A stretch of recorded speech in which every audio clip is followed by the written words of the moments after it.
Bonjour, bonjour. Comment ça va? 24e. Non, 24e. 24e podcast. 2-4. 24e podcast. Puis aujourd'hui, je French Carole Jolin. Salut messieurs. Comment ça va? Très bien, occupé depuis, je dirais, le début septembre, ça a repris de la vitesse. Ouais. Hey, quand même quelqu'un d'important qu'on a cette semaine, Nick. Pas juste du n'importe qui. Pas quelqu'un qui joue à guitare, là, tu sais. Président de quelque chose, ça se peut-tu?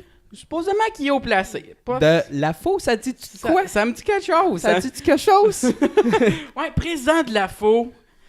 Sur ton... Ben, une chance qu'on a ta grand-mère, Nick, par exemple. Comme ça, t'es le 3e président de la faux dans l'histoire de la faux, je pense. Oui, très possible, oui. À quoi je pense, ma grand-mère, sa première. Oui. Ensuite, il y a eu Denis. Denis, 6 ans. Puis après, il y a eu 6 toi. ans. C'est ça. OK. Ouais. Il est resté un peu longtemps, notre Denis. Ben oui. Correct. Ben, C'est correct. il avait droit à 3 mandats, il les a fait. OK, sur les mandats, c'est des mandats de 2 ans. C'est des mandats de 2 Ah, ans, puis on peut faire jusqu'à 3. OK, ça fait 2 ans que t'es là. Nous autres, on passait. OK, On on passait passait des à mandats de 4 4 ans, ans. Non, c'est ça, ça fait ça. Non, il a pas payé personne pour en faire plus long. Là. C'était en plein dans les lignes, il n'a pas dépensé pour ça. OK. Puis tu reviens aussi, tu viens de nous dire de ton voyage en Arménie. Ben pas voyage, mais c'était une grosse conférence en Arménie. Oui, j'ai été invité à participer, à joindre la délégation du Canada au Sommet international de la francophonie. Ça se déroulait en Arménie cette année. Et puis, expérience très, très intéressante. Voir un petit peu comment ça se passe, premièrement, parce qu'on procède à l'élection. C'était Michaël Jean qui était en élection, ni plus ni moins, mais les pays ne se sont pas rangés derrière elle. Et puis, il y a eu un consensus. Le Canada a abandonné son appui à Michaël Jean dans les derniers jours avant le sommet. Et puis, de voir on a entendu parler des politicailleries internationales qui je veux dire que ça arrive à ce moment-là. Ouais. Ça a été intéressant. L'ouverture, les discours qui ont été prononcés. Et puis, j'invite les gens à aller écouter le discours d'Emmanuel Macron lors de l'ouverture parce que c'était vraiment bon. Puis, c'est un orateur exceptionnel. Vraiment, vraiment intéressant. Je pense que je veux le réécouter quelques fois parce que j'ai été encore sur le buzz de la différence d'heure. Ouais. Et puis, à un moment donné, c'était intéressant, mais je le recognais des clous. Oups, là, je revenais. C'est quoi la différence d'heure entre... C'est 8 heures. 8 8 heures, heures. OK. C'est 8 heures, puis on est parti de nuit. Fait qu'on est arrivé là, puis c'était la nuit, mais tu essaies de dormir un peu dans l'avion. Ouais, c'est ça. Mais elle est bien raide. Fait qu'à un moment donné, je pognais le début de la phrase, puis j'en manquais un bon bout, puis là, je pognais un autre début de phrase. Fait que je savais que j'avais cogné des clous comme il faut. Là.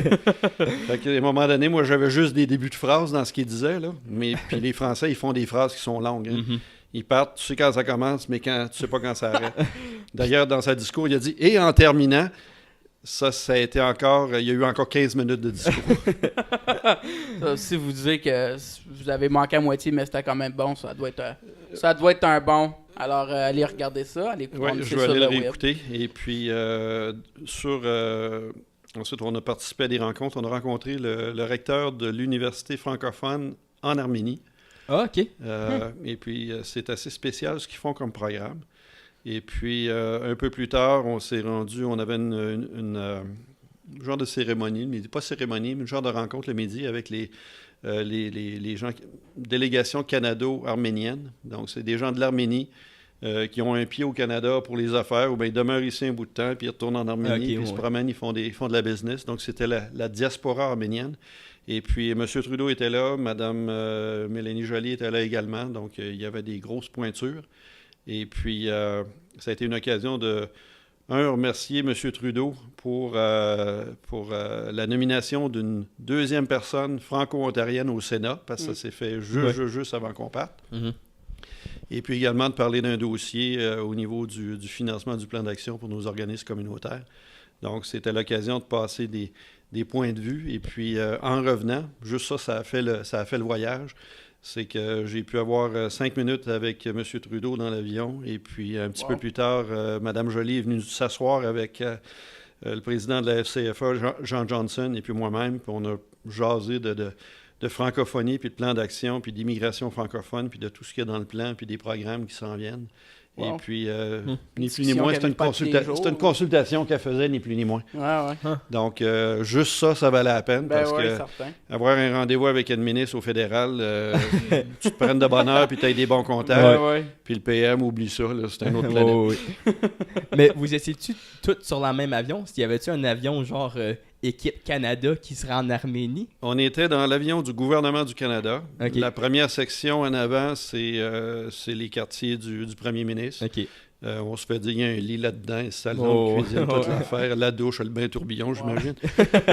Et puis, il y a une autre section où est-ce qu'il y a des invités particuliers. Par exemple, le nouveau premier ministre du Québec, M. Legault, était à bord. Et puis, d'ailleurs, quand on a fait escale en Écosse, plutôt que de jaser avec les journalistes en dedans, il est venu parler avec la délégation qu'on était, nous autres. Et puis, intéressant, ça. on a eu un bon 15-20 minutes à jaser avec lui de francophonie, de sa campagne électorale, la position qu'il avait adoptée sur l'immigration, qu'est-ce qu'il veut faire avec, sur le plan de la langue avec les nouveaux arrivants au Québec, parce qu'il dit qu'il y a 56% des nouveaux arrivants qui n'apprennent pas le français. Ouais. Et lui, il veut passer quelque chose, il veut passer un règlement pour obliger les gens à apprendre le français, parce qu'il dit, si on ne le fait pas maintenant, puis on essaie de passer un règlement dans 15 ans d'ici, quand on accueille 50 000 immigrants par année, ils disent, on ne sera pas capable de le faire. Fait que, bonne discussion avec lui. Wow. Ironiquement, c'est qu'on a eu 15-20 minutes avec le premier ministre du Québec, et puis j'ai pas encore réussi à avoir 5 minutes avec le premier ministre de l'Ontario. Ouais.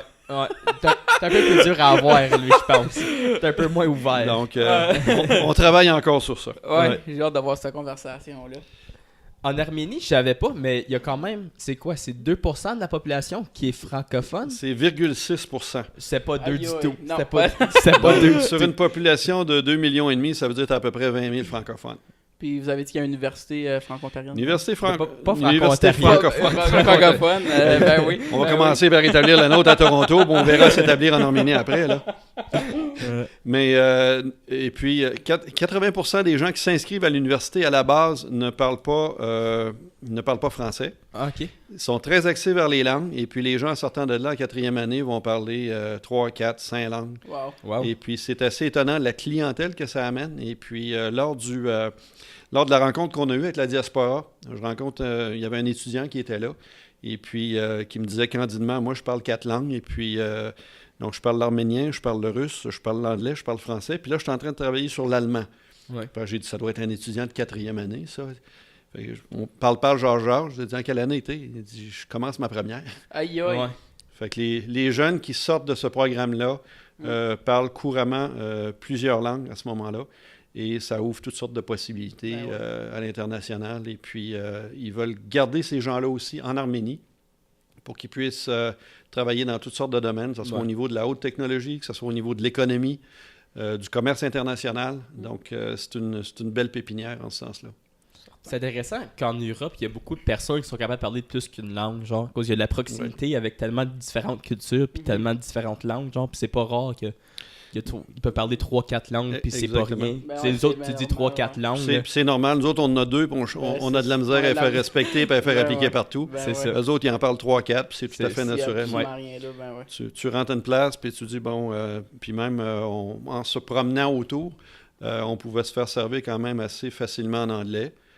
Français, on s'est essayé. On n'a pas trouvé personne dans le 0,6 sur notre trajet, sauf les gens de l'université, évidemment. Et puis, ils sont intéressés à établir des partenariats avec les universités canadiennes et puis voir s'il y a possibilité des fois de faire des échanges. Parce qu'ils ont un programme de droit qui est très, très avancé. Et puis, par exemple, nous, ici à l'Université d'Ottawa, on a un programme de droit dans les 2 langues. Donc, ça pourrait être intéressant de voir quelqu'un qui vient passer un semestre ici, puis une autre personne qui va passer un semestre en Arménie. C'est une belle ouverture puis une belle expérience à vivre. La ville où est-ce qu'on était dans la ville principale, à Erevan. C'est une très, très belle ville. Et puis, beaucoup d'histoires. Nous autres, on s'est pété les bretelles pas mal fort avec nos 400 ans d'histoire. Nous autres, on est arrivés là, puis il y avait des 2800 partout. On se demandait, voyons, ils n'ont pas l'année comme il faut, ou il y a un tirage en quelque part. Non, ils ont dit, bon, on va fêter 2800 ans. C'est incroyable. On a visité un petit peu les sites historiques. Et ce qu'ils ont, c'est incroyable. Il y a de l'histoire, là. Pour un maniaque d'histoire, là, tu y vas puis tu veux pas revenir. Puis on parlait de Mariette tout à l'heure, ça m'a fait penser. Elle nous a conté... Elle nous a conté ça juste avant qu'elle parte. À son bien cuit. L'année passée, tu avais fait une blague. Oui, je l'ai très aimé. Laquelle? L'affaire quand... C'était-tu Champlain qui s'en venait? Non, c'est Étienne. Ça, t'es pas certain si ça avait... Je m'y mets Mariette qui était en train de ramer, puis elle était avec Étienne Brûlé dans le canot. Okay. Puis là, elle est en train de le beurrer parce qu'il commençait à avoir de l'eau dans le canot. Puis envoie rame. Là, puis en tout cas, je me souviens pas tout le texte. Là, mais ouais, j'ai bien apprécié. On l'a bien ri. Oui. Et surtout, je l'ai répété au bien cuit de Guimard parce que c'est vrai. Quand on a eu le bien cuit de Guimard, j'ai fait allusion. J'ai dit, en parlant d'âge, puis j'ai dit non, il était pas dans le bateau avec Étienne Brûlé puis Mariette. C'est toi qui vas te faire... c'est toi qui vas être celui qui va se faire cuire l'année prochaine? Ouh. Non, ça fait pas assez longtemps. J'ai pas assez d'histoire. Mariette, c'est long comme le bras. Je veux dire, c'est une encyclopédie. Guimard, c'est connu comme Barabas dans Passion au niveau de la francophonie. Donc, non, Un jour. On va laisser ça dans les mains d'autres. Là. C'est pas moi qui vais les encourager. Ouais, vous autres, vous préférez cuire du monde à la place de vous faire cuire. Oui, comme tu as vu, j'ai pas haï ça. Là. Et puis, j'avais quelques personnes solides autour de moi on a déconné pas mal en écrivant tout ça puis en mettant tout ça ensemble. On a fait sur notre page Instagram, on fait toujours un poll, pas un poll, un story qu'on appelle ça. On a envoyé ta face, puis on a fait poser lui une question. Puis après, on a sorti la question qu'on trouvait la plus pertinente. Ça vient de Nicolas Labelle. Je me sers que son nom, j'ai peut-être mal écrit. Est-ce que vous allez continuer de mettre de la pression sur le gouvernement ontarien afin d'avoir une province officiellement bilingue? C'est officiel qu'on va poursuivre ce travail-là. C'est une des priorités de l'Assemblée de la francophonie. Mm-hmm. On les lâchera pas. Dans le moment, ça peut être par étapes que ça va se faire. Oui. On a 26 régions désignées. Nous autres, on en veut une grosse en partant qui englobe tout l'Ontario. Oui. Ça peut être une étape pour aller vers une province bilingue, mais certainement que c'est dans les 4. Mm-hmm. Je trouve que c'est quand même assez important. Là. Mm-hmm. Ben oui, c'est ça. Merci Nicolas de nous avoir posé la question. J'espère qu'on a bien répondu. Là, on va faire un peu le voyage de ton histoire, si on veut. Okay, le voyage de mon histoire. Ouais. Donc, t'es né au Québec. Oui. C'est quand t'es venu en Ontario? T'as-tu toujours resté au Québec? Puis après, c'est plus tard dans ta vie que t'es venu en Ontario? Après que j'ai gradué, j'ai gradué de Sherbrooke en éducation physique en 82-83. 83-84, okay. J'ai fait un cours de journalisme à Laval. J'étais sur le point de retourner pour un cours de sciences politiques. Moi, je me disais, je veux faire du journalisme sportif. Donc, bac en éducation physique, journalisme, j'avais 4. Ce qui me manquait, c'était de l'anglais. Alors, il y avait un programme qui existait au fédéral, qui existe toujours d'ailleurs, programme de moniteur de langue. Et puis, j'ai dit, je vais signer ça. Puis, j'ai dit, je vais me ramasser dans une province anglaise. Puis, je vais aller apprendre l'anglais. Fait que, quelques semaines avant que je retourne à l'Université Laval en sciences politiques, ils m'ont appelé. Puis, ils m'ont dit, on a un poste pour toi pour un poste de moniteur de langue. Ah, j'ai dit, c'est beau, je le prends. Veux-tu savoir ce que tu vas? Oui. Elle dit, tu t'en vas à Welland. Oh, parfait, excellent. Sais-tu où ce que c'est? Non. Là, ils m'ont dit, c'est dans le bout des chutes Niagara. Ah, OK, bon, c'est correct, c'est beau, j'y vais. Donc, j'ai ramassé mes affaires. Je suis arrivé en Ontario comme moniteur de langue à l'École secondaire Confédération à Welland. Toronto, puis... La deuxième année, ils ont ouvert un poste parce que les conseils scolaires devaient donner le temps de préparation. Donc, ils ont ouvert un poste un peu hors dramatique et éducation physique. Éducation physique, pas de problème. Hors dramatique, je fouillais dans les livres en tabarouette, je peux te le dire. Moi qui voulais même pas aller aux présentations de théâtre quand j'étais au secondaire, qui étaient montées par d'autres étudiants, puis là, je me retrouvais enseigner de l'art dramatique. Mais... je me disais, c'était une bonne occasion. Je regardais le salaire parce que Du côté, comme moniteur de langue, je faisais plus quand j'étais aux études puis je travaillais à la fin de semaine que sur le salaire que je faisais là. Fait que là, j'ai regardé, j'ai dit, ouais, OK, le salaire enseignant en première année, c'est quand même pas trop pire. Je pourrais payer mon prêt étudiant, pas traîner ça 20 ans. Ouais. Et puis, donc, j'ai sauté sur l'occasion. Puis, après 2 ans dans la péninsule, ben là, j'étais dû pour d'autres choses. J'ai trouvé ça difficile parce que à ce moment-là, la communauté était tissée très, très serrée. Puis moi, j'arrivais vraiment de l'extérieur là, avec mon français parfait. Ouais. Et puis, c'était difficile de rentrer dans la communauté. Puis après 2 ans, j'ai dit, OK, let's go, je suis prêt, on s'en va faire d'autres choses. Là, j'ai déménagé à Toronto. OK. 6 ans à Toronto, du côté de la langue première pendant 4 ans. OK. Gabriel Roy, en plein cœur du centre-ville. Mhm. Et puis ensuite, j'ai une amie qui travaillait dans une école d'immersion et puis qui venait de construire un gymnase flambant neuf, gros gymnase double, tout équipé. Il n'y avait plus de place dans les entrepôts tellement il y avait de matériel. Puis on dit, voudrais-tu être prof en éducation physique, là? Ouh, on pensait à ça, oui, oui. Fait que j'ai accepté, j'ai fait le transfert. OK. Et puis, c'était assez exceptionnel. C'était une clientèle qui était très, très bien pourvue. OK. Après l'école, on avait le concert, la filée des Mercedes, des Jaguars, puis des BMW qui venaient chercher les jeunes. Aïe, aïe. Wow. Puis mon entrepôt, plein de matériel, j'avais plus de place à en mettre, tellement que la conseillère pédagogique du conseil scolaire, quand elle donnait un atelier, elle venait fouiller dans mon entrepôt. As-tu quelque chose de nouveau, là? Faut que j'aille donner un... Oui, viens faire un tour, je viens d'acheter ça, je viens d'acheter ça, je viens d'acheter... Le fun. Fait que c'était vraiment bien. Mais là, entre-temps, j'ai rencontré celle qui est devenue ma conjointe à Toronto. Puis là, on s'est dit, on va élever une famille à Toronto. Il n'y a pas question. Ouais. Là, on a déménagé à Barrie. OK. Et puis, 1 heure au nord. Barrie. Et puis, 1 heure au nord. Et puis, là, on était là 12 ans.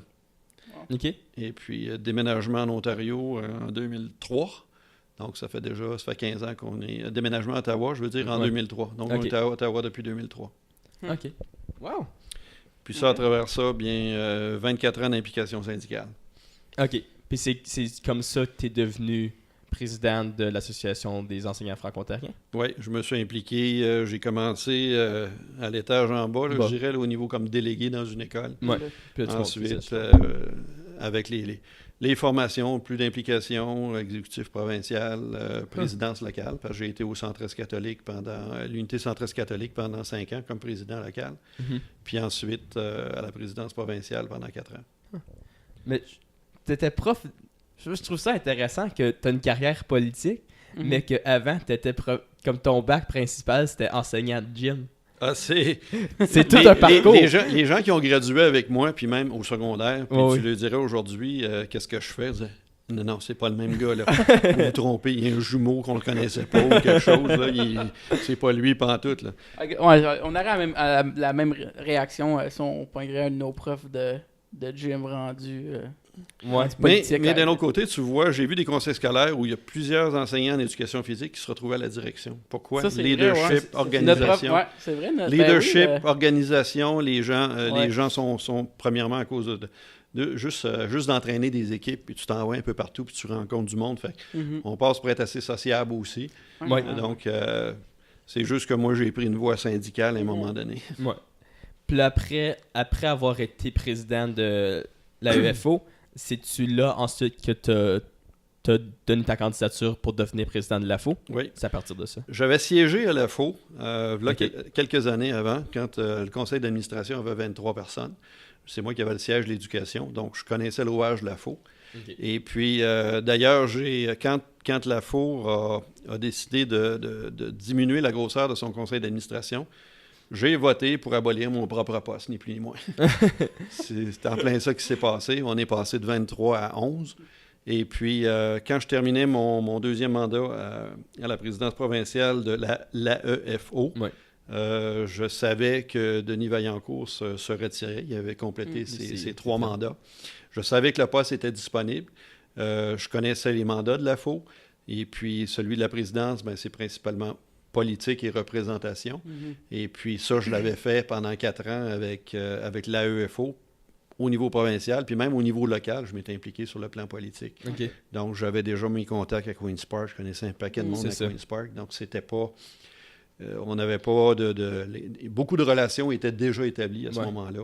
Et puis, c'est ça qui est important en politique. Ouais, Ben ouais. c'est les relations avec les gens. Certain. Donc là, c'est les réélections Ouais. de la FO qui se passent le 28 octobre. C'est le 28, l'AGA est le 28. Ça se fait dans le cadre de l'AGA. OK. OK. Puis pour le monde qui vote, c'est les membres de la FO. Oui. C'est ça. OK. Donc, les membres institutionnels et puis les membres associatifs. Mhm. C'est ça. Ouais, c'est ça qu'on se demandait. On C'est savait. ça que je pensais aussi. Dans là, notre mais tête, je sais pas. à un moment donné, on était comme, c'est pas tout l'Ontario qui vote, là. Ouais. Faut Non, pas qu'on aille à notre centre communautaire le plus près pour voter pour la FO. Non, ça fonctionne pas comme ça, mais il y a des provinces où est-ce que le vote, et c'est tous les francophones de la province qui votent. Ah, OK. Et puis, si je pense par exemple en Alberta, Mm. c'est Alberta ou Saskatchewan? Saskatchewan, c'est comme ça que ça se passe. OK. OK, c'est quand Donc, même tous assez les intéressant. francophones doivent s'enregistrer, premièrement, et puis, une fois qu'ils sont enregistrés, Intéressant. ils peuvent voter. Donc, c'est une méchante machine organisée, par exemple. Ouais, c'est ça. Mais puis, je Puis sais pas surtout- exactement comment ça se fait, mais ça existe. Puis surtout que vous autres, je pense que le gros de votre campagne se fait quand même au Congrès, avec les membres qui sont là qui vont voter. Ben, oui. Ben, déjà, avant, on a reçu la liste de toutes les organisations membres. OK. Donc, on peut se servir des courriels pour les rejoindre. Rejoindre. On peut se servir Ah, des ouais, téléphones pour les rejoindre. Et puis, évidemment, ben, au Congrès, là, on va serrer des mains en quantité industrielle. Ah, Puis, ouais. On y va peut-être Purel. c'est ça, là, avec la tank de Purel sur le dos, là, pour pas s'assurer qu'on ne rentre pas quelqu'un qui a une bonne grippe et qu'on Ben la ouais, passe à c'est le 50 temps des personnes grippes la en même plus. soirée. En plus, c'est le temps des Ouais, grippes, là. Ah ouais. Mhm.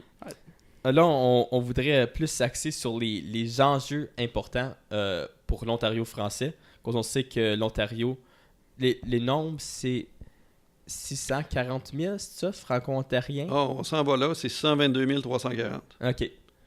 Puis 1,5 million de C'est personnes qui peuvent s'exprimer en français en Ouais, Ontario. C'est ça. Ça, c'était la fille de M. Mulroney. Madame Mulroney, là, avoir le même nom de famille que son Ouais, Alain, non, là, c'est pas juste la fille de papa. là, c'est- non, non. ça nous- C'est ça, mais je savais pas si ça s'avait marié puis ça va changer de nom. Je voulais pas me mélanger dans mes cartes. Mais ouais, c'est ça. Créer un incident diplomatique sur le web. là. Oh, oui. Donc, c'est ça. Donc, en ce moment, ce serait quoi les enjeux? Les enjeux importants, c'est-tu autant face au gouvernement Ford, que ce soit avec l'éducation ou avec l'université franco-ontarienne, ou même avec comme l'insécurité linguistique? Bon. On va le laisser faire. C'est correct. Un homme occupé. Ah, c'est que tu veux. C'est Trudeau. Bon, il me laissera un message. Non, c'est ça. C'est le premier ministre qui attendra. il va me laisser un message. Laisse-lui un message, c'est ça. Je le rappellerai à un moment donné. Quand il sera en chambre, il sortira pour me répondre. Donc, face au gouvernement Ford, qui est le nouveau gouvernement majoritaire en Ontario, Oui. y a-t-il des enjeux plus spécifiques qui se sont développés face aux Franco-Ontariens? Ben pour nous autres, les priorités ne changent pas. Donc, Ouais. les priorités qu'on avait demeurent les mêmes. Sont les mêmes dossiers. Il y a déjà des engagements que Mme Mulroney a pris le 25 septembre. Et puis, de ça, on est entièrement d'accord avec ces engagements-là parce qu'on l'avait rencontré 2 semaines avant ça. Et puis, elle a repris ces engagements-là, plus un qu'on n'avait pas mentionné, qui est celui au niveau des services pour les services de justice en français. Ah, OK. Parce que ici à Ottawa, il y avait eu un projet pilote pour faire de l'offre active. OK. Et puis, ça a très bien fonctionné. Ils ont formé le personnel à faire de l'offre active auprès des gens et puis de donner des services dans les 2 langues. Et puis, ça a très bien fonctionné. Puis, elle a parlé d'expansion dans d'autres villes. Puis ça, c'était déjà dans les 4, mais elle l'a annoncé parmi ses priorités. Wow. Maintenant, à savoir où est-ce qu'on va avec le gouvernement Ford présentement, je pense qu'ils sont en train de le déterminer, où est-ce qu'ils veulent Ouais. aller, parce qu'il y a peu de choses qui sont sorties encore. Pour il y a des députés qui sont encore en train d'organiser leur bureau, qui cherchent du personnel, Mhm. puis de compléter toute leur équipe, et puis de voir où est-ce qu'ils en sont, de s'imprégner dans tous les dossiers, et puis ensuite, bien, de décider où est-ce qu'ils vont aller avec. Bon, on va voir où ça va aller. Je pense qu'on n'a pas encore vu les vraies couleurs Ouais. de ce gouvernement-là. Mhm. On a vu qu'il y a des choses qu'ils voulaient mettre de l'avant très rapidement, qui étaient dans leur plateforme électorale. Ils l'ont fait. Maintenant, pour le reste, ben, il reste à gouverner sur tous les autres dossiers. Pour revenir à comme Mme Mulroney elle a fait, puis les services en français, le but serait d'avoir qu'à chaque endroit, tu pourrais avoir tes services gouvernementaux provinciaux en français. Ce serait ça le but ultime. Ben, comme c'est là, on les a déjà dans les 26 C'est régions pas- ouais, c'est désignées, qui couvrent à peu près 80% de la population francophone. Maintenant, on va être capable d'atteindre les 20% qui n'ont pas ces services-là. OK. Elle s'est engagée à faire la réforme de la loi sur les services en français. Ça fait déjà 31 ans qu'elle existe, la loi. OK, ouais. Dans la loi, d'ailleurs, on fait référence à un télécopieur. Savez-vous c'est quoi un télécopieur? Oh, oui. Parce que des fax, là, Ouais. il n'en reste plus bien sur le marché. Il y a juste le ministère du Revenu qui veut que tu y envoies des fax quand ils ont des documents qu'ils veulent avoir. Là. Mais pour le reste, il y a des choses à préciser. Et avec l'avènement des technologies, où les technologies sont rendues aujourd'hui, Mhm. il y a d'autres façons de donner les services, et puis il faut se rendre là, tout simplement. Mhm. Ça, je trouve ça intéressant que tu apportes la technologie là-dedans aussi. À cause que si on regarde dans l'entièreté de l'Ontario, on est quand même 14 millions? 13,5? Ben on est 5%, puis on est 600, fait que oui, tu parles D'environ dans ce bout-là. Puis, comme on peut pas faire en sorte que le 95 majoritaire soit capable de tout accommoder aux 5%, à cause c'est quasiment pas réaliste dans certains aspects. Là.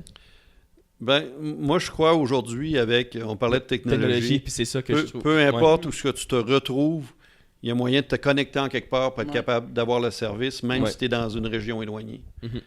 Je veux dire, déjà, tu vas avoir des services d'une compagnie, tu signales un numéro de téléphone, c'est quelqu'un qui te répond en Inde ou bien dans le fond du Texas, Ouais, puis qui va te parler dans ta langue, puis il te demande s'il fait beau chez vous. ouais. Ben, où est-ce que t'es? Ben, moi, je suis en Inde. Oh, OK. Mm. Ou bien, moi, je suis au Texas, puis il fait chaud ici. Ben, t'es chanceux. Ici, on a 3 pieds de neige qui viennent de tomber. Donc, de ça existe déjà à bien des égards. Maintenant, pourquoi qu'on n'est pas capable de... Il n'y a rien qui indique qu'on n'est pas capable de faire la même chose. Puis même avec les technologies sur le plan vidéo, Ben oui. Oui. pour pouvoir servir les gens puis avoir les documents que les gens ont besoin en français. Ben oui. Je pense que c'est super intéressant à cause de Mhm. moi, personnellement, j'avais pas pensé Ben à non, cette c'est ça. avenue-là de technologie. Puis là, dans ma tête, je trouvais ça quasiment absurde de faire en sorte que tout le personnel gouvernemental serait parfaitement bilingue, mais avec les technologies, comme vous avez mentionné, ça rend la chose bien plus facile puis accessible pour tout le monde à cause. Ben ouais. Là, je peux te donner un exemple de ça. Il y a quelques années, le Centre psychosocial ici à Ottawa avait un contrat avec la Saskatchewan, puis il donnait des services en français en santé mentale à travers le vidéo. OK. Donc, le gouvernement a coupé ces fonds-là depuis ce temps-là. Peut-être qu'ils Ouais. le font localement maintenant, mais là, 6-7 ans, ça existait. Ah. Donc, c'était pas...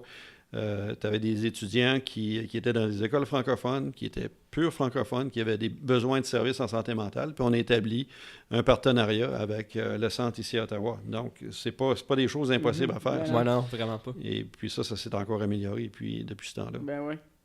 Ouais, moi, je trouve ça très intéressant. Moi, Ben j'avais ouais. pas pensé à ça, puis je trouve ça cool qu'on apporte ça aussi. Puis après, ça laisse aussi l'opportunité pour d'autres minorités linguistiques, comme les personnes qui parlent en arabe aussi, qu'il y a une de plus en plus grande population, Ouais, veut quand pas même. arabe. Puis après, avec ce moyen-là aussi, tu serais capable de donner Ouais. des services pratiquement à tout le monde. Moi, je me dis, s'arrangeons avec le leur. Ouais, c'est ça. On s'occupe des 2 langues officielles au pays, puis C'est ils ça, s'occuperont de leurs services s'ils veulent, là, mais qu'on commence par s'occuper de nos langues officielles. Ben oui. En parlant de langue officielle, on a aussi l'établissement de l'Université franco-ontarienne qui va ouvrir... Ah non, l'Université de langue française en Ontario qui va ouvrir en 2020, c'est ça? Septembre 2020, c'est l'objectif. Septembre 2020. Puis ça, c'est situé dans le sud à Toronto. Oui, en plein centre-ville. Puis ça, c'était pour répondre directement au manque d'universités dans la région francophone. Ben, premièrement, au niveau du poste secondaire, dans cette région-là, il y a très, très peu d'offres. Mhm. Mhm. Et puis, c'est une région qui grandit très, très rapidement. On dit d'ailleurs, dans 5 ans d'ici, la plus forte concentration de francophones, elle sera plus dans l'est d'Ottawa, dans l'est de l'Ontario, pardon. Mhm. Elle va être dans le Grand Toronto. Ouais. Donc, déjà là, tous les jeunes qui qui graduent des écoles secondaires francophones, Oui. ben leur option, c'est Glendon pour quelques programmes, ou tu t'en vas, tu montes jusqu'à Sudbury, Oui. ou bien tu t'en viens à Ottawa. Donc, question de proximité, c'est pas tellement vendeur quand les jeunes, pour beaucoup de ces jeunes-là, un, sont bilingues, et puis deux, bon, c'est le choix là, où je m'en vais à Ottawa, mon programme, ou bien j'ai une université ici à côté à Hamilton. C'est ce que je fais. Ouais. Donc, d'offrir, ça va être une belle occasion, justement, de garder nos jeunes au niveau de la francophonie en offrant des cours innovateurs.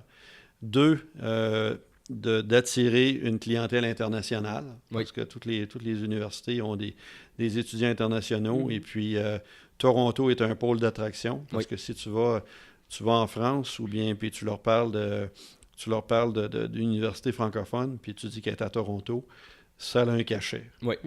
Donc, on espère évidemment avoir beaucoup d'étudiants étrangers qui vont venir à l'université, et puis qui vont faire en sorte que l'université va prospérer. Puis je pense aussi que l'affaire importante avec Toronto à pas perdre en vue, c'est aussi un hub où il y a beaucoup d'immigration qui se fait, surtout en Afrique, comme si on parle comme même des pays comme même l'Afrique du Nord, comme le Maroc. Je sais que moi j'ai grandi à Hamilton, puis dans ma classe c'était très multiculturel, genre. Puis habituellement les blancs sont quasiment une minorité dans ces places-là, puis je pense que il faut pas perdre en vue ça non plus, que c'est pas juste les blancs aussi, mais c'est aussi l'immigration qui rentre, puis que eux autres, ils peuvent pas nécessairement se permettre d'aller vivre nécessairement dans une autre ville à cause qu'ils viennent d'arriver, puis qu'avoir ces services-là, c'est pratiquement essentiel. À Toronto, qu'est-ce qui se passe? Tu prends la région ouest de Toronto, la région de Milton a carrément explosé sur le plan démographique.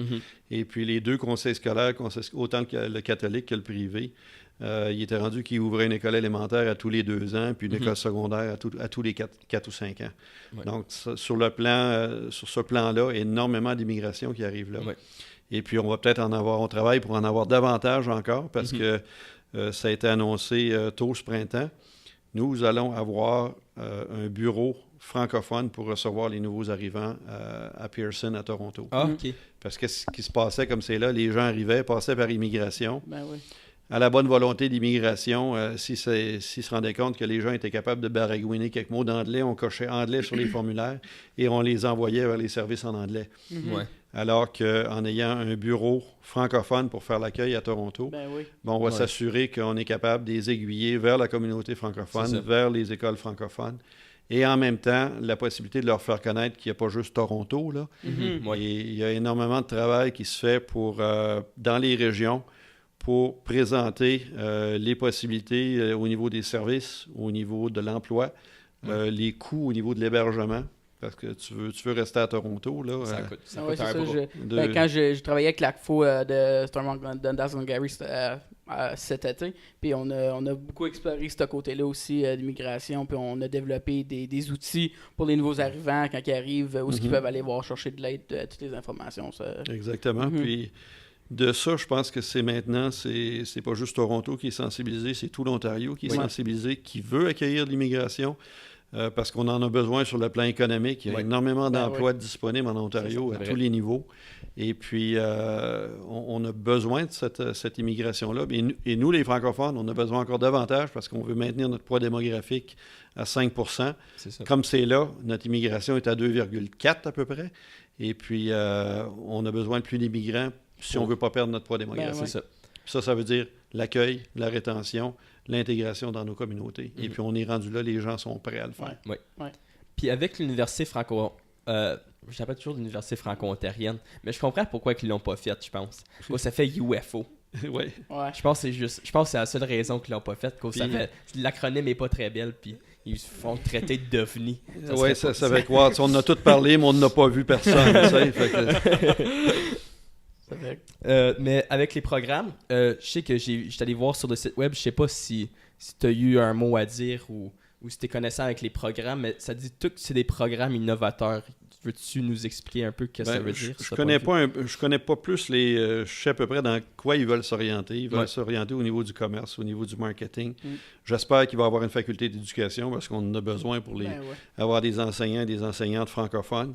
Mais la façon de livrer la marchandise, ils veulent que ce soit innovateur, que ce soit différent de ce qu'ils font déjà dans les universités. Et l'avantage de commencer à partir de zéro une université, c'est que tu ne te heurtes pas à l'aspect traditionnaliste ou que tu as dans les universités qui existent depuis 30, 40, 50 ans. C'est très, très difficile de faire progresser des changements dans ces milieux-là. Donc, tout ce qu'ils aimeraient faire, nous autres, on va pouvoir le faire en partant. Et de ça va... on compte sur ça, justement, pour attirer une clientèle, pour attirer les étudiants étrangers, pour intéresser les francophones qui graduent des écoles secondaires à venir à l'Université de l'Ontario français. À cause, même au secondaire, il commence à avoir toute cette nouvelle vague de comme éducation du 21e siècle qui aime appeler. C'est des différentes tactiques que non la façon magistrale ou que il écrit avec la craie au tableau, puis après toi tu prends ton cours à juste prendre en note puis mémoriser. Puis c'est plus, je pense, c'est plus moins apprendre par cœur, mais plus savoir. C'est plus une question de savoir. Axé sur la découverte. C'est ça. Et l'enseignant ou l'enseignante est davantage un accompagnateur que la personne qui fait juste livrer. Pousse l'information. Je t'ai pas dit qu'il vaut mieux de l'information et que les gens doivent l'acquérir, tout simplement. Nous autres aussi, on voulait aussi parler de l'assimilation, puis en même temps, ça rentre un peu dans l'insécurité linguistique, veux pas. Y a-tu une méthode que l'AFO utilise ou que vous voudriez utiliser afin de contrer ça? Bien, pour c'est de faire en sorte que les gens vont être bien dans leur peau puis de parler français. Ce que je perçois, premièrement, c'est un gros changement en Ontario. Du moment que je suis arrivé à Toronto, je me souviens parler français sur la rue Yonge. Les gens se retournaient puis ils nous regardaient pareil comme si on arrivait d'une autre planète, là, où on débarquait d'un UFO. Et puis là, à tout moment, maintenant, je suis encore à Toronto de façon régulière. Et puis, je vais entendre du français sur la rue Yonge, j'entends du français dans les restaurants, j'entends du français à l'hôtel. Et puis, ce que je me rends compte, c'est de plus en plus de francophones dans la ville. Et puis, les gens s'affichent, puis ils parlent leur langue, tout simplement, sans aucune crainte ou retenue. Et puis c'est la bonne chose. Et puis, on dit qu'il y a à peu près 110 000 francophones à Toronto. Et puis, les gens vivent en français, vont participer à des activités culturelles. Il y a du théâtre, il y a de la musique. Et ça, de toutes les composantes ethniques de la francophonie. Tout est là. Donc, pour on a encore, c'est de convaincre les jeunes plutôt, d'être fiers de leur langue, de se sentir bien dans leur peau, de le parler. Et puis ça va avec le fait d'avoir des services, de pouvoir te faire servir dans ta langue, d'aller quelque part, puis d'avoir le premier réflexe de faire la demande active. On le fait au niveau des commerces avec le programme Bonjour Welcome, où est-ce qu'on pouvait même former un commerce qui veut offrir les services en français et puis simplement dire bonjour en commençant. Et puis, de ça, je pense que ce sont des outils comme ça pour contrer l'insécurité linguistique. D'avoir une réforme de la loi sur les services en français, d'avoir une réforme de la loi sur les langues officielles. Ça envoie un message, ça. C'est pas pour rien que le printemps dernier, ça faisait un bon bout de temps qu'on était après le premier ministre Trudeau sur ça. On voulait que le premier ministre réaffirme son engagement envers le bilinguisme et la francophonie en milieu minoritaire. Et il l'a fait dans le cadre du plan d'action. Donc ça, c'est important d'avoir des déclarations de tes leaders politiques qui envoient ce message-là dans toutes les directions et que les médias sautent sur ça, emmènent ça partout. Il faut envoyer ces messages-là pour que les gens se sentent sécures dans ce qu'ils sont, dans les langues qu'ils parlent. Et puis, c'est pas juste pour le français et l'anglais, là.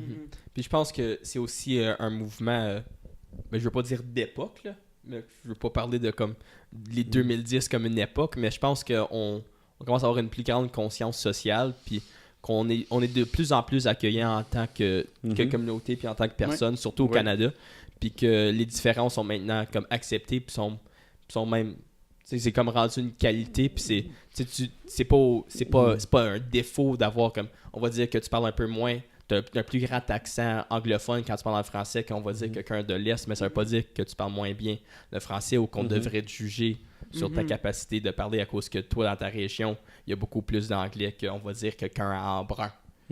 On parle de la francophonie de tous les accents. C'est ça.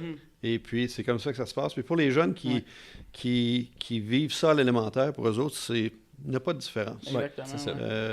Mon ami ici, ses parents viennent du Rwanda, puis mon ami ici, ses parents viennent d'Haïti, puis mon ami ici, ses parents viennent du Cameroun, ou de la France, ou peu importe, ou du Québec. Ça n'a plus aucune différence pour ces gens-là, parce qu'ils sont en train de... Le tissu social qui s'en vient va être tissé très, très serré sur ce plan-là de toutes les communautés qui sont ensemble. Donc ça, c'est une bonne chose. Ah ouais, c'est beau à voir. C'est beau à voir aller. Puis il y a une expérience que quelqu'un m'a ramenée il ne fait pas longtemps, à peu près un mois, qui me disait il y avait plusieurs communautés qui étaient là, une trentaine de communautés différentes qui étaient représentées. Ils ont pris une recette typiquement canadienne. Je ne sais pas si c'était du pâté chinois ou de la tourtière ou quoi. Puis on dit, vous allez prendre la recette et puis vous allez vous servir des épices de votre pays pour la faire, pour la modifier. Et apparemment, ça a donné tout un buffet. Ah, ça a dû. Il y en a qui ont pris du poids quand ils ont passé à travers ça parce que les gens voulaient goûter à tout. Puis s'échangeaient, qu'est-ce que vous avez mis là-dedans? Puis c'est un peu ça qui se passe avec notre communauté francophone.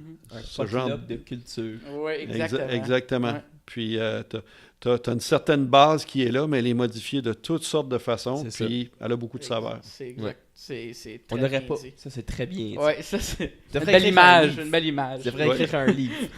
Écrire des poèmes. Un recueil de poésie. Oh, la rime va souffrir. On a aussi un deuxième segment dans notre... donc, on a eu la question du public. Après, on Google ton nom, mais on trouve quelqu'un qui n'est pas toi qui partage le même nom. Ah oui? Donc, on a trouvé une dame. C'est une dame. Elle s'appelle Carole Jolin, mais c'est Carol Jolin. Je pense à cause c'est une anglophone. Boy, OK. Donc, peut-être c'est toi. Hein? Elle demeure où? Elle demeure aux États-Unis. Je pense que je me suis fait voler mon identité quelque part, là, puis ils ont juste mis un E parce qu'ils ont dit il faut que ça soit une femme. Non, il n'y a même pas de E. C'est écrit pareil. OK. Donc, c'est une chanteuse qui a joué avec des artistes tels que Bobby Vinton et Les Brown. Oh, wow. Elle a aussi joué sur le Tonight Show, The Merv Griffin Show et d'autres spéciaux télévisés de NBC. Wow. Puis elle a lancé un album à l'an 2000 nommé Spring is Where You Are. Elle a même fait un album. En tout cas, ça n'a rien à faire avec moi parce que si elle la chante, il n'y a pas d'affaire, il n'y a aucun gêne qui... J'ai aucun gêne pour chanter. Écoute, je fais du lip-sync dans ma douche pour pas m'entendre. Ah, ben, j'espérais que tu nous dises que c'était toi. Puis ça aurait été le fun. Ça a été ta deuxième vie. C'est ça ta job avant d'être dans les syndicats. T'allais à New York chanter. J'avais une jumelle à naissance, ils me l'ont pas dit, on a été séparés, mais ils avaient donné le même nom. Ça dit dans quelle année, Nick? Ça disait son âge, réellement? Non, mais elle a fait un album à l'an 2000. Ah, c'est vrai. Je dirais qu'elle doit faire dans 30. Oui, mais aujourd'hui, il change jusqu'à 90 ans. C'est vrai. C'est vrai, ça. Bon, là, c'est les élections qui s'en viennent. Oui. Puis après, tu présentes pour ton deuxième mandat. Puis là, après, on vient d'apprendre, il y a... Dimanche, il y a 2 jours de la date de l'enregistrement ici, que tu avais un compétiteur qui s'appelait Pablo Mahana Sandoval, qui est un jeune d'Ottawa, qui vient d'ici, qui vient de Samuel Genet, je pense, ou Franco-Cité. Franco-Cité. Je pense que oui, que je l'ai animé à FESFO. OK. Puis il y a 18 ans. Comment est-ce que tu vois ça, genre la différence d'âge ou sa plateforme versus la tienne? Ou... Ben, pour dire, j'ai pas prêté attention à ça. Moi, ce que je vais présenter, c'est là où on est allé dans les 2 dernières années, là où on est rendu, là où on veut aller comme communauté. Je veux dire, quand tu te présentes, je disais à quelqu'un, quand tu te présentes en élection, tu t'attends d'avoir de l'opposition. Ouais. Puis après ça, le focus, c'est on impose l'élection provinciale, là, où est-ce qu'ils se bâchent pendant 6 semaines. Là. Il y aurait eu des bons codes d'écoute. Mais il vient un temps qu'une façon, tu te perds dans tout ça, puis tu sais plus qu'est-ce qui est vrai, qui n'est pas vrai, tout ça. Donc, moi, je vais présenter ce que j'ai à présenter, et puis les membres décideront s'ils veulent que je continue ou non. Voilà. Ça serait quoi, toi, tes enjeux spécifiques ou ta campagne pour Ben, c'est un mandat de continuité, véritablement. C'est tout ce qu'on a déjà entamé. On a un plan stratégique communautaire avec lequel on travaille. Il y a des priorités que les gens nous ont dit au niveau du financement, au niveau donc s'assurer qu'on a un bon financement, qu'on a des formations pour être capable de faire le travail, des formations en gouvernance au niveau organisationnel, et puis qu'on puisse être représenté sur le plan politique pour faire avancer les dossiers, et puis que les gens puissent être impliqués dans cette démarche politique-là pour qu'on fasse avancer les choses. Donc, à travers les tables de concertation aujourd'hui, l'Ontario français est concerté comme il ne l'a jamais été. Et puis, on est capable de tous ensemble de se rallier sur des points précis qu'on veut faire avancer. Et c'est ce qu'on fait, c'est ce qu'on a à travers le plan stratégique. Donc, de ça, il y a ça qu'il faut poursuivre. Il y a déjà des engagements du gouvernement envers des priorités qu'on a. Il faudra s'assurer que le gouvernement le fasse. Vous êtes engagés, on va étalonner, on va les suivre, s'assurer qu'ils le font. Et puis ensuite, de ça, c'est très, très large, mais ça va avec tous les services en français. Ça va avec des priorités qu'on a vis-à-vis ça pour améliorer la vie de nos francophones en Ontario et puis de nos francophones et nos communautés comme telles. Là, on a aussi sorti, à cause on a lu l'article de Pablo, puis qu'est-ce qu'il disait. Oui. Puis là, on a sorti une couple d'affaires qu'il a dit. Il dit être capable de trouve qu'il y a des terrains communs avec ce qu'il a en tête et le gouvernement Ford pour les francophones. Je pense qu'il serait mieux de poser la question. Parce qu'on est encore à ce stade-ci. Il est même trop tôt pour savoir exactement, quant à moi, où est-ce que le gouvernement Ford veut aller, autre que ce que Mme Mulroney a déjà annoncé. C'est ça. Puis, il y a d'autres éléments, qu'on a, nous autres, dans les 4 livres blancs qu'on a publiés. Il y a des recommandations qui ne sont pas encore appliquées. On va travailler pour faire bouger ces recommandations-là. On vient de le faire on vient de publier la mise à jour du livre blanc sur la santé. Notre premier item, c'est de pouvoir avoir l'identité francophone dans la carte santé. Oui, et puis, ça a été annoncé tout récemment. Le gouvernement va aller là. Mme Amanda Simard a déposé une motion en chambre. La roue est déjà partie. Et puis, ça maintenant, donne bien, il faut que je rénove ma carte en plus. Fait à mesure que les gens vont renouveler leur carte, faut que tu t'assures que tu mettes français, par exemple. Oui. Et puis, ce que ça va permettre, ça, c'est une meilleure planification des services en français partout en Ontario. Donc, ce sont des éléments comme ça, mais on a d'autres éléments dans le livre blanc sur la santé. On en a sur l'immigration francophone. On a encore énormément de travail à faire et on va continuer à travailler dans cette voie-là. Je trouve ça important aussi de mettre sur la carte l'affaire que je trouve très important. C'est que souvent, même moi le faire, c'est juste un réflexe que tu vas juste parler en anglais par la chance que la personne qui te répond ne parle pas en français, puis là, t'as pas besoin de faire le limbo de « Oh non, c'est correct, je suis capable de parler en anglais », puis pas besoin d'essayer de te casser les deux. Mais c'est vrai. Moi, j'ai pas de trouble à mettre dans cette position-là. Tu parles-tu français? Non, ou un petit peu. Bon, OK, on va s'essayer avec le petit peu. Puis c'est des encourageants aussi quand tu t'aperçois qu'ils sont capables de se débrouiller. Tu dis, je te comprends très, très bien. Ils sont fiers. C'est ça, ils ont juste peur vu qu'ils parlent pas aussi bien que toi, on va dire, ils ont peur que, tu sais, mais non, c'est... À un moment donné, à Toronto, on a convaincu une serveuse dans un restaurant Cora sur Carlton de faire de l'offre active auprès de ses clients. Parce on lui a demandé si elle parlait français, puis elle a dit « Oui, je parle un petit peu ». Puis finalement, elle nous a tous servi en français. Et puis on lui a dit « Ben, sais-tu que si tu fais de l'offre active comme ça, juste de saluer les gens dans les 2 langues, que ça peut avoir une incidence sur ton pourboire. » Tu aurais dû voir ses yeux. C'est comme un orignal qui aurait vu les lumières d'un auto arriver. Là, les yeux sont venus grands. Puis j'ai dit, tu peux te faire garantir ton 15% là assez facilement. Puis des fois, probablement un peu plus, si tu peux faire le service en français à des francophones. Et puis, il dit, tching, tching. C'est certain. Pas retourner au Cora depuis ce temps-là. Elle est toujours là quand on y va la semaine. J'attends juste d'y retourner, là, puis, d'aller voir son implication. Mais sa carte, je pense que c'est bon. On va dire tu peux pas parler. On va dire ta réaction allergique ou quelque chose, tu peux pas parler, il voit que tu es francophone. Ah ben là, c'est contre des cas extrêmes. Non, mais tu sais, c'est vrai. Non, tu n'auras pas besoin, c'est qu'en mettant ta carte, ils vont savoir que tu es francophone. Même si ils sont, d'une situation ou d'une autre, ils sont pas capable de donner le service ou il n'y a pas assez de personnel pour donner le service, ça va être enregistré dans les données du gouvernement que c'est un francophone qui était là. Et de pouvoir faire cette compilation-là après ça, on va même pouvoir dire, on a plus de francophones qui consultent pour telle chose, puis pour ça, donc on va être capable d'orienter davantage les services en fonction des besoins réels. Une autre question.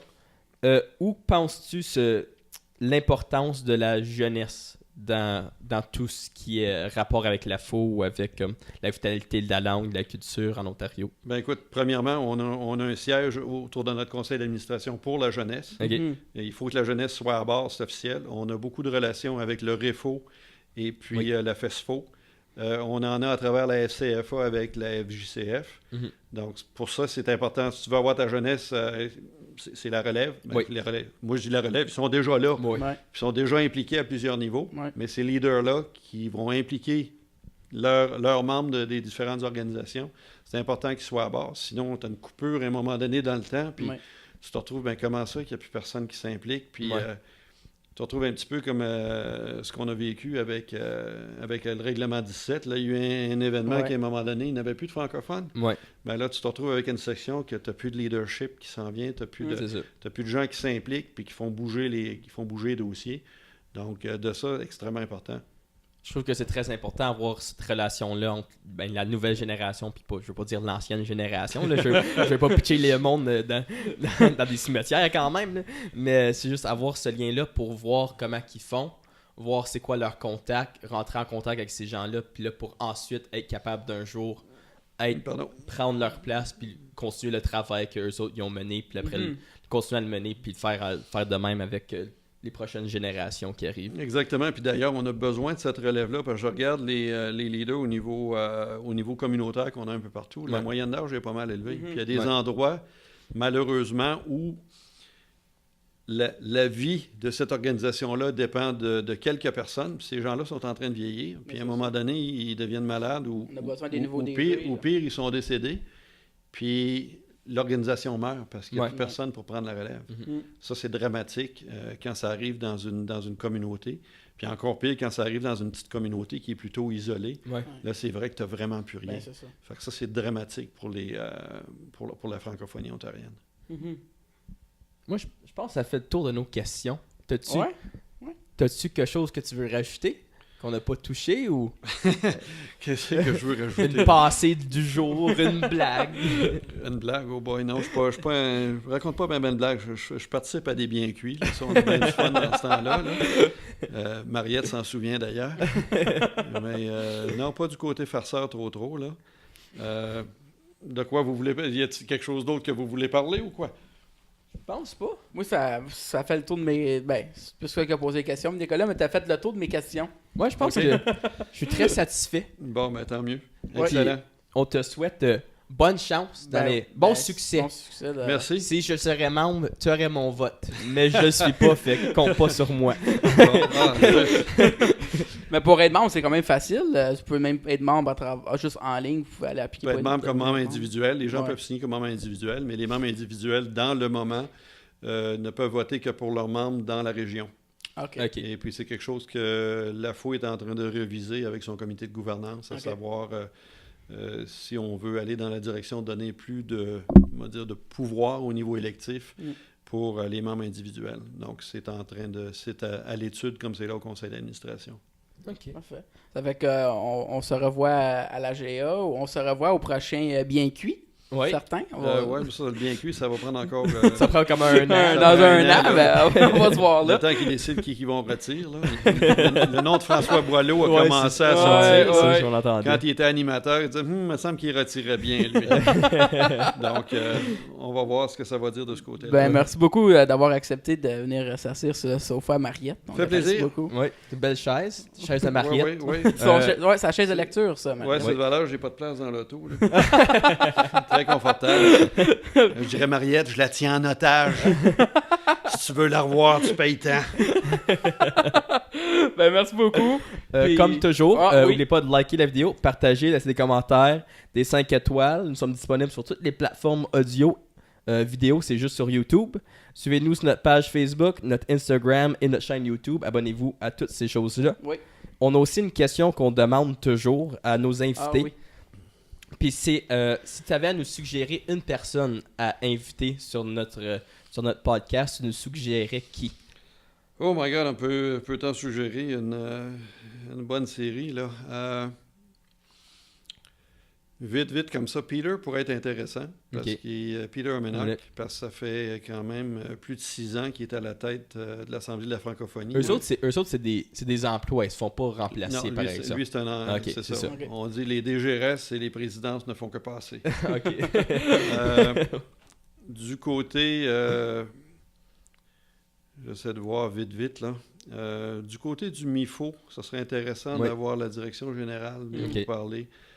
Parce qu'ils ont, ils ont connu des périodes plus difficiles, ils se sont redressés, puis là, il y a un projet d'agrandissement. On ne sait pas encore si on espère que le financement va être là, parce qu'il avait été annoncé originalement, mais c'est des gens qui ont une solide base communautaire. Patrick Bourbonnais. On l'a reçu. Vous l'avez déjà eu? On l'a eu couple de semaines passées. Il est rendu au Centre-Est catholique là, avec le conseil scolaire. Édith Dumont. Okay. Non, ça on l'a pas eu, mais on devrait. Édith Dumont, la direction de l'éducation du CPO. Monsieur Sirois, direction de l'éducation du catholique à Ottawa. Donc, c'est des gens qui ont une bonne vision de la francophonie et l'importance du milieu de l'éducation dans tout ça. L'éducation francophone qui est très, très, très cotée et qui travaille pour le rester dans les communautés et qui fait en sorte que les anglophones nous envient d'ailleurs et puis qui voudraient être capables de faire comme nous. Moi j'ai une idée pour toi. Je viens de penser à ça. Dans ta plateforme électorale, tu devrais dire que tu vas ouvrir le O-Train de bonne heure. Je suis tanné d'attendre. Ça, je sais pas qu'est-ce qui va se passer avec ça. Là. C'est retard après retard. Puis, donc, moi, j'ai hâte de le voir venir dans l'Est. Là. C'est beau, là, amener les gens de l'Ouest dans le downtown d'Ottawa, mais il y a bien du monde à Orléans qui s'en viennent sur le 174 le matin, sur Ennis. Oui, c'est vrai. C'est pas drôle non plus. Là. Ouais, non. Donc, qu'on finisse la première partie, puis qu'on l'ouvre, puis qu'on commence à travailler directement sur la deuxième le plus rapidement possible. Donc, merci encore d'avoir venu. Merci beaucoup. Moi, j'ai bien aimé. Oui, moi aussi, j'ai très apprécié. Oui, j'ai aimé ça. C'est la première personne qu'on avait de ce statut, je pense. Le premier vrai politique. À part de Mariette. J'envoie ma facture bientôt. Parfait. Je prends pas de carte de crédit ni de chèque. Donc, merci encore. Ouais, merci d'avoir écouté. Puis nous autres, on se French la semaine prochaine.